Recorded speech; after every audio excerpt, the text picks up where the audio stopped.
Assalamu alaikum wa rahmatullahi ta'ala wa barkatu masu kallon African TV. Sunana Coach Munzali Ali Sadiq Kofar Mazugal. Yau za mu ci gaba da baya. To yau tausa zami. Da yawa za ka ga masu gida idan suka zo bacci sai iyalansu su ringa danna musu baya. Ko kuma a'a ka ga sai ya kirawo ɗansa ya ɗan tattaka bayansa. Ko kuma ya ringa mukurkusu ya rasa yadda zai yi, ko kuma idan ya zo kwanciya ya ji kamar an mai dukan tsiya, in ya tashi daga safe ya ji kamar an mai dukan tsiya.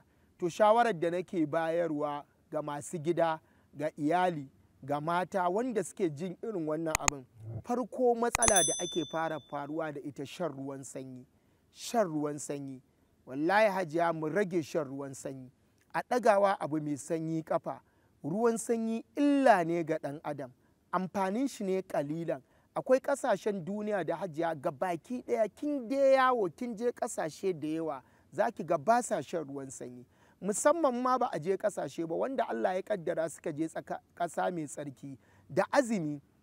Idan aka sha ruwa a Saudiya da wahala a kawo miki abu mai sanyi ki sha, sai dai abu mai zafi ake kawa. Ruwan zafi mafi akasar ya fi amfani akan ruwan sanyi. Ruwan sanyi yana haddasa mana matsala da yawa. Kaga ruwan sanyi mai gida, tunda a cikin iyali kake, ka kirawo lambata zan ma bayanin ruwan sanyi inda yake rugurguza ka kuma ya hana ka tafiya Abuja sakat. Kana fara tafiya kilomita 10 wallahi sai ka ga malejinka yana neman kawo ma matsala, sai ka ga lagiretanka ya fashe, a rasa yadda za a yi, ga kuma yamma ta yi ba mai gyaran lagireto. Ka kirawo lambata zan ma bayani. To wanda suka samu wannan matsalar, masu wadata za ka ga sun so injin tausa. To mu so muke da injin da iyalin ma duk su daina dannawa, a ɗaga ruwan sanyi kafa, insha Allah za a samu sa'ida. In kuma ba haka ba, ina da wani mai, in Allah da ka kirawo ni zan gaya ma yadda za ka yi amfani da man. To yanzu maimakon a ringa yi ma tausa, za mu yi wannan training ɗin. Kowa ya tsuke kafarsa, tsuke kafar. To rike ta sosai haka. Ka rike, hajiya, kin ga tunda mai gidanki ba zai iya yin haka ba, to yayi haka da kafafuwan. Haka, kin ga yadda na yi haka, to yayi. Haka ma ba zai iya ba ko? To kin ga in ya fita ofis ko kasuwa, ya suwa irin igiyan nan ta guga da ake jan ruwa, ko wadda ake shanya, ya suwo kamar ta naira kaza, ta kuɗi kaza. Idan ya suwo ya yi haka, sai ki ka nannaɗe shi kamar yadda ake wa goro ko ake wa kayan wanki. To nannaɗe shi, kin nannaɗe shi, to kada ki bari ya saki hannun, kar a saki hannun. Za mu je guda 10, mu dawo guda 10. Mu je, bismillah. 1, 2, a riƙe sosai, 3, in ya ƙi ringa tura shi da kanki, 4, 5, 6, 7, 8, 9, 10. To dawo ka huta. In Allah ya yarda, in dai za ka yi wannan, za ka ji bayan ya daina ɗin wa ciwon da yake ma da tausar da ake. Amma dai kullum dai muna ƙara ba da shawara a rabu da ruwan sanyi. Ruwan sanyi yana haddasa mana cututtuka da dama. Ruwan sanyi illa ne ga ɗan adam. A rabu da ruwan sanyi, in dai ba likita ne ya ce lalle sai ka yi amfani da ruwan sanyi ba, a ɗaga masa ƙafa.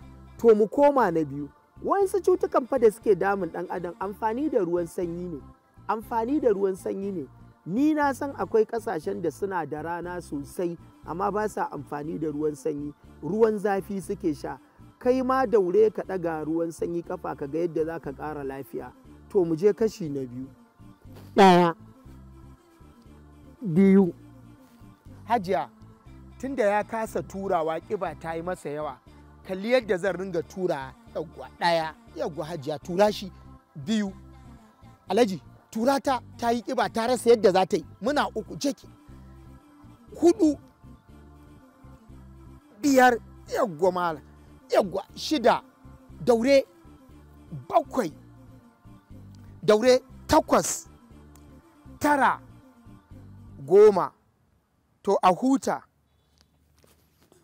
Kashi na 3, hajiya, ba a yin wannan abin akan katifa, sai dai ki samu kafet ko kuma a ɗan samu 'yan duwatsu 'yan ƙanana kuci-kuci irin wanda ake gini da su, sai ki ɗan zuba su a bayanki 'yan kuci-kuci, sai ki ɗan samu 'yan riga mai laushi sai ki yi a kansu.